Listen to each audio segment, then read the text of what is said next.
예루살렘 공회를 마치고 안디옥 교회로 내려온 바울과 바나바는 시간이 흘러 다시 선교 여행을 계획합니다. 15장 36절에 보면 1차 전도 여행 때 세운 교회들을 우리가 다시 돌아보자고 바울이 제안을 합니다. 이 제안으로 2차 전도 여행을 떠나려는 계획이 펼쳐집니다. 그런데 이때 마가 요한을 데리고 가는 문제로 바울과 바나바 사이에 큰 다툼이 일어납니다. 마가 요한은 1차 전도여행 도중에 여행을 중단하고 예루살렘으로 돌아가 버렸던 사람입니다. 바나바는 이 마가 요한을 2차 전도여행에 다시 데려가기를 원했습니다. 그러나 바울은 이에 반대했습니다. 이 문제로 인해서 아주 큰 다툼이 두 사람 사이에 일어난 것입니다. 일단 이 두 사람이 마가 요한을 대하는 태도에 있어서 차이가 나는 것은 우리가 충분히 이해할 수가 있습니다. 바울은 목표지향적인 사람이었고 바나바는 위로의 사람이었습니다. 이런 기질의 차이가 1차 전도 여행에서 이탈해버렸던 마가 요한을 대하는 관점을 다르게 한 것으로 볼 수가 있습니다. 하지만 그와는 별개로 이 문제를 가지고서 두 사람이 크게 격렬하게 다툰 것은 바람직하지 않습니다. 기질의 차이나 관점의 차이는 이해할 수가 있지만 크게 싸우고 두 사람이 아예 갈라서 버리는 것은 옳지 않다는 겁니다. 우리는 굳이 이 바울과 바나바의 다툼을 미화하려고 할 필요는 없겠습니다. 이것은 분명히 바나바와 바울의 잘못된 모습이요 인간의 연약한 모습입니다. 성경은 이 두 사람 위대한 지도자임에도 불구하고 연약함이 있는 이 두 사람의 모습을 솔직하게 기록하고 있는 겁니다. 그러나 이 두 사람의 다툼과 갈라짐이 복음의 확산을 막지는 않았습니다. 오늘 본문은 그것을 말하고 있습니다. 바울과 바나바는 갈라서서 바나바는 마가 요한을 데리고 구브로 지역으로 갔습니다. 그리고 바울은 신라를 택해서 수리아와 길리기아 지역으로 다니며 그곳에 있는 교회들을 견고하게 했습니다. 다툼으로 인해서 두 팀이 생겨서 두 방향으로 가게 되었고 두 팀 모두 계속해서 복음 사역을 감당해 간 겁니다. 물론 사도행전에서는 이제 더 이상 바나바의 사역이 기록되지 않고 바울 팀의 사역 이야기가 계속해서 기록됩니다. 하지만 바나바 역시 계속해서 복음 사역을 열정적으로 감당했으리라는 것은 의심의 여지가 없습니다. 다만 사도행전의 기록자인 누가가 이 바울 팀에 소속되어 있었고 이방인 선교 사역이 바울 팀을 통해서 더 강하게 펼쳐졌기 때문에 사도행전에서는 바울 팀의 사역이 계속 기록되어져 간 겁니다. 여하튼 하나님께서는 갈등과 다툼 그리고 분열의 상황을 통해서도 합력하여 선을 이루심을 오늘 본문에서 보여주고 있습니다. 지도자들의 다툼과 분열과 연약함이 분명히 있었지만 하나님의 구원 사역은 더욱더 확장되어가며 계속 이루어져 가고 있는 겁니다. 복음 전파는 사역자들, 지도자들의 연약하고 부족한 모습 속에서도 하나님의 주권적 역사로 계속 이루어져 간다는 것을 오늘 본문이 가르쳐주고 있습니다. 신라와 함께 2차 전도여행을 떠난 바울은 1차 전도여행 때 세웠던 교회들을 쭉 돌아보며 교회들을 견고하게 했습니다. 그러다가 루스드라에 이르게 됐는데 그곳에서 디모데를 전도여행의 동역자로 선발합니다. 16장 1절 2절 말씀에 보면 디모데는 유대인 신자 어머니와 헬라인 아버지를 두었고 신앙과 인격에 있어서 주변 사람들에게 칭찬을 받는 사람이었다고 합니다. 바울은 누구를 자기 전도여행의 동역자로 세웠느냐? 평판이 좋은 사람, 주변 사람들을 통해서 훌륭한 신앙인으로 이미 검증이 된 사람을 동역자로 세운 겁니다. 바울은 디모데를 동역자로 선발을 하고서 이 디모데에게 할례를 행했습니다. 디모데는 아버지가 헬라인이기 때문에 어려서 할례를 받지 않았습니다. 이런 디모데에게 할례를 행한 것은 선교적인 이유 때문입니다. 앞으로의 전도여행에서 유대인의 회당에 들어갈 일도 많고 당연히 유대인들을 많이 상대하게 될 것입니다.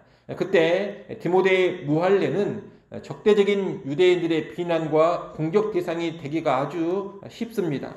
이런 비난과 공격을 미리 차단시키기 위해서 디모데에게 할례를 행한 겁니다. 다시 말해 복음 사역의 걸림돌을 미리 제거하는 차원에서 디모데에게 할례를 행했습니다.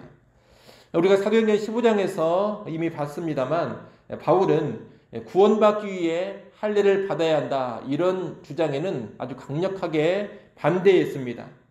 복음의 본질을 훼손하는 문제와 연관해서는 할례 받는 것을 강력하게 반대했던 겁니다. 그러나 그런 복음의 본질 문제가 아닌 경우에는 사역의 필요에 따라서 이렇게 할례도 행했던 겁니다. 이렇게 볼 때 바울은 지금 검증된 사람을 선교 동역자로 세웠고 또 융통성 있고 유연한 선교의 방법을 사용하고 있음을 알 수가 있습니다. 그 결과로 바울팀의 사역은 무척 성공적으로 진행되어집니다. 16장 4절 5절에 보면 그 성공적인 모습이 나옵니다. 바울은 수리아와 길리기아 지역의 교회들에게 예루살렘 공회의 결의를 전달해 주며 지키게 하면서 그들을 도왔습니다. 그 결과로 여러 교회의 믿음이 더 굳건해지고 수가 날마다 늘어났습니다. 믿음이 더 굳건해지는 질적인 성장과 더불어서 수가 날마다 늘어나는 양적인 성장이 함께 이루어진 겁니다. 오늘날 우리도 동일하게 검증된 사역자, 융통성 있고 효과적인 사역의 방법들을 활용한다면 복음 사역에 긍정적인 일이 된다는 것을 잘 알아야 되겠습니다. 이를 아는 가운데 동역자들을 세울 때, 지도자들을 세울 때는 언제나 검증된 사람을 세우는데 깨어 있어야겠습니다. 또한 융통성 없이 꽉 막혀 있는 그런 복음 사역이 아니라 복음의 본질이 훼손되지 않는 범위 안에서 융통성 있고 효과적인 그런 사역 방법들을 추구할 수 있어야 하겠습니다. 1차 전도여행에서 세운 교회들을 쭉 돌아본 바울은 이어서 아시아의 새로운 지역들로 진출을 해서 복음을 전하고자 합니다. 하지만 성령께서 바울팀의 이런 계획을 막으십니다. 16장 6절에 보게 되면 성령이 아시아에서 말씀을 전하지 못하게 하시거늘 이렇게 되어 있습니다. 또 16장 7절 하반절에 보더라도 예수의 영이 허락하지 아니하시는지라 라고 합니다. 아마 여러 가지 환경적인 요인들로 인해서 아시아의 새로운 지역으로 가서 복음을 전하고자 하는 일이 막혔던 것 같습니다. 바울의 계획을 막으신 성령님은 대신에 환상을 통해서 오늘날의 유럽 지역인 마게도냐로 인도해 가십니다. 바울은 드로아에서 마게도냐 사람 하나가 마게도냐로 건너와서 우리를 도우라는 환상을 보게 됩니다. 그리고 마게도냐로 가서 복음 전하는 것이 하나님의 뜻이라는 것을 확신케 됩니다. 그래서 내일 보겠습니다만 바울 일행은 배를 타고 지중해를 건너 마게도냐 지역의 빌립보라는 도시로 가게 됩니다. 이상의 모습은 선교 복음 사역의 주체가 하나님이라는 것을 다시 한번 잘 보여줍니다. 하나님께서 주체가 되셔서 선교의 방향, 선교의 지역도 이끌어 가시는 겁니다. 여러분, 언제나 하나님의 사역, 복음 사역은 하나님이 주권자가 되시고 하나님이 주체가 되신다는 것을 잘 알아야 합니다. 우리는 이 하나님의 동역자, 조력자로서 일해가는 것입니다. 우리는 이 동역자, 조력자의 위치를 착각하지 않아야 되고 언제나 하나님의 주권적인 인도하심에 민감하게 깨어 순종할 수 있어야 할 것입니다. 하나님 일하심에 순종하며 복음 사역을 감당할 때 하나님의 기쁨되는 사역을 이루어갈 수가 있는 겁니다. 또한 이런 복음 사역만이 아닙니다. 우리 인생에 있어서도 주권자요 앞서 이끌어 가시는 분은 하나님이라는 것을 겸손히 인정해야 할 것입니다. 우리의 인생은 하나님이 주인이시고 하나님이 주체가 되십니다. 앞서 행하시고 이끌어 가십니다. 우리는 겸손히 그 인도를 분별하면서 뒤따라가는 그런 존재가 되어야 하는 겁니다. 아울러 우리는 하나님께서 주권적으로 인도해 가시는 이 복음 사역의 모습을 통해서 또 무엇을 알아야 되느냐? 하나님의 인도가 힘써 순종하는 사람에게 적극적으로 열려져 간다는 것도 알아야 합니다. 여러분, 지금 이 사도 바울이 아무것도 안 하고 가만히 있기만 하는데 성령께서 마게도냐로 가는 것이 하나님의 뜻이라고 알려주신 것이 아닙니다. 바울은 지금 나름의 전략을 세우고 열심히 아시아 지역에서 복음을 전하고자 했습니다. 16장 7절 말씀을 여러분 다시 한번 읽어보십시오. 16장 7절 말씀 읽습니다.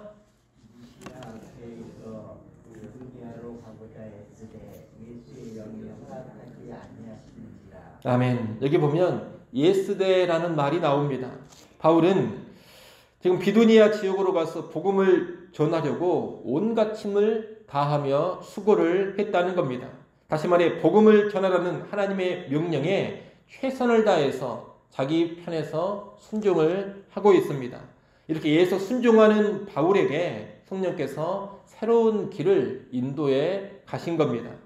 여러분, 하나님의 인도는 일반적으로 예수 순종하는 가운데 분명히 보여지고 펼쳐져 가는 겁니다.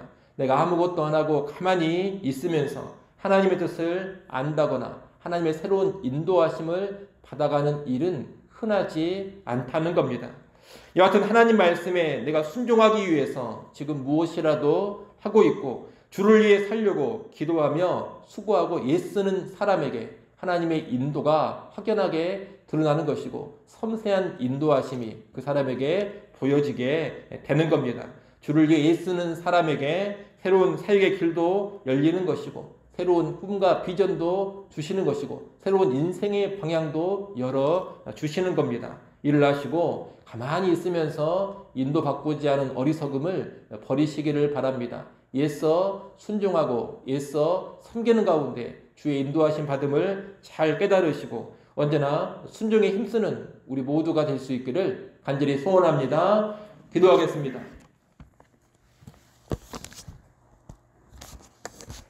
하나님 아버지, 복음사역, 선교사역의 주체는 하나님이시라는 것을 우리가 늘 기억하게 하여 주시옵소서. 이 주권자, 주체자가 되시는 하나님의 동역자로 우리가 설 수 있기를 간절히 원합니다. 하나님의 동역자로 우리 모두 좋은 일꾼이 되게 하시고 지혜와 성실함으로 주의 일을 감당해 가게 하여 주옵소서. 언제나 주의 일에 힘쓰고 애쓰게 하시고 주의 일에 힘쓰고 애쓰는 가운데 새로운 하나님의 인도하심을 온전히 받아가게 하여 주옵소서. 이 시간도 우리를 다시금 기도하는 자리로 불러주셔서 감사합니다. 깨어 기도하게 하시고 성령 안에서 합당한 제목으로 구하게 하여 주옵소서. 우리의 모든 걱정과 근심을 다 내려놓게 하시고 하나님 주시는 세상에 줄 수 없는 평안 누리게 하여 주옵소서. 기도하는 시간 통하여 하나님과 더욱 친밀해지게 하시고 위로부터의 능력으로 덧입혀지게 하여 주옵소서. 오늘도 주님과 동행하며 기쁨되는 한 날로 나아가게 하여 주옵소서. 예수님의 이름으로 기도드리옵나이다. 아멘. 하늘에 계신 우리 아버지여, 이름이 거룩히 여김을 받으시오며 나라 임하옵시며 뜻이 하늘에서 이룬 것 같이 땅에서도 이루어지이다. 오늘날 우리에게 일용할 양식을 주옵시고 우리가 우리에게 죄 지은 자를 사하여 준 것 같이 우리 죄를 사하여 주옵시고 우리를 시험에 들게 하지 마옵시고 다만 악에서 구하옵소서. 대개 나라와 권세와 영광이 아버지께 영원히 있사옵나이다. 아멘.